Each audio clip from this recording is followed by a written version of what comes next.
5 interessantissime curiosità sulla psicologia. Vediamole insieme. Ciao a tutti e benvenuti in questo nuovo video. Io sono Jacopo, studente e appassionato di psicologia, desideroso di divulgare in modo semplice e chiaro i molti aspetti affascinanti di questa disciplina. Venite quindi con me a scoprire i segreti della nostra mente.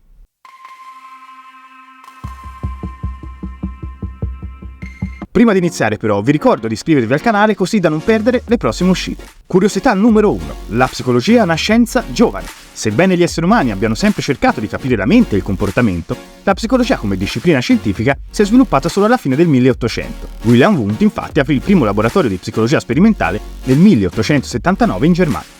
Prima di allora lo studio della mente umana era stato prevalentemente filosofico. Wundt introdusse il metodo sperimentale nello studio delle funzioni mentali e del comportamento, analizzando processi come percezione, attenzione, emozioni e sensazioni tramite esperimenti ripetibili e misurazioni precise. Ad esempio misurava i tempi di reazione a stimoli visivi e uditivi. Ciò segnò una vera e propria rivoluzione che rese la psicologia una scienza empirica, aprendo la strada allo studio scientifico dei processi mentali. Curiosità numero 2. L'effetto placebo. Il cosiddetto effetto placebo è uno dei fenomeni più sorprendenti scoperti dalla ricerca psicologica e medica. Quando una persona assume una sostanza completamente inerte e quindi senza principi attivi, come una pastiglia di zucchero, ma crede che si tratti di una medicina o di un intervento efficace, può comunque ottenere benefici concreti e misurabili semplicemente perché si aspetta che funzioni. Gli effetti del placebo si osservano per quanto riguarda sintomi come dolore, ansia e depressione e sono dovuti all'attivazione di meccanismi neurologici ed endocrini nel cervello indotti dalla convinzione della cura. Ciò dimostra il grande potere che la nostra mente e le nostre aspettative hanno sul funzionamento del nostro organismo. Al contrario esiste anche l'effetto nocebo, l'opposto del placebo. Se una persona assume una sostanza inerte ma è convinta che gli farà male, potrà stare davvero peggio a causa del potere negativo delle sue aspettative. Ansia e stress possono scatenare reazioni fisiche reali. In definitiva, questi effetti dimostrano l'enorme capacità che le nostre menti hanno di influenzare il nostro corpo, sia in senso positivo che negativo.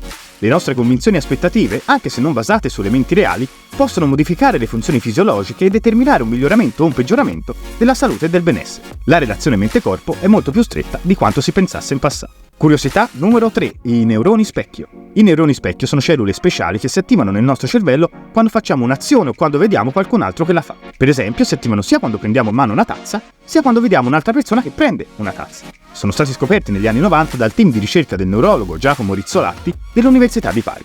Questi neuroni ci permettono di riconoscere e imitare le azioni altrui, quindi sono molto importanti per l'apprendimento e l'empatia. Quando vediamo qualcuno provare un'emozione, i nostri neuroni specchio riproducono quella stessa esperienza, facendoci capire lo stato d'animo dell'altra persona. Secondo molti scienziati, i neuroni specchio sono alla base della nostra capacità di relazionarci con gli altri e costituiscono un sistema di comprensione dell'altra persona innato nel nostro cervello. Sono un meccanismo essenziale per l'interazione sociale e ci permettono di vivere nella società. Queste cellule cerebrali scoprono il mondo per noi, ci fanno provare empatia e sono indispensabili per imparare attraverso l'imitazione e mettersi nei panni degli altri. Curiosità numero 4. La psicologia può spiegare fenomeni collettivi, come spinta al consumismo o comportamenti irrazionali di massa. Attraverso concetti come bias cognitivi, euristiche, pensiero di gruppo e altri, possiamo capire perché in determinate condizioni le persone non si comportano in modo perfettamente razionale. La psicologia ha analizzato fenomeni sociali e comportamenti collettivi come bolle speculative, isterie e panico di massa, conformismo esasperato. In determinate condizioni sociali è stato dimostrato che l'emotività, i pregiudizi e il pensiero di gruppo prevalgono sulla lucidità e il senso critico nel determinare le scelte delle persone, portando a decisioni irrazionali dettate dagli istinti. Questi meccanismi sono stati studiati attraverso esperimenti che ricreano tali dinamiche, al fine di comprenderne le cause e prevenirne gli effetti dannosi, sia a livello individuale che sociale.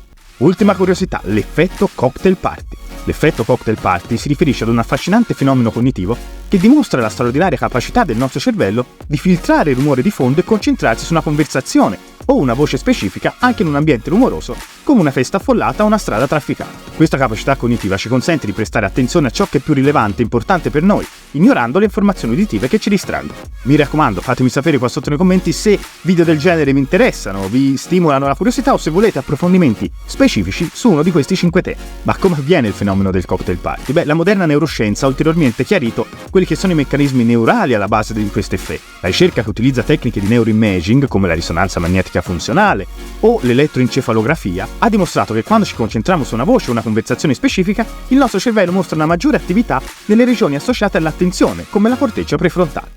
Cari amici, questo video termina qui, spero sia stato di vostro gradimento, vi invito a farmelo sapere qua sotto nei commenti, vi ricordo di iscrivervi al canale per non perdere le prossime uscite e di lasciare un bel like se il video vi è piaciuto. Noi ci vediamo al prossimo video, ciao!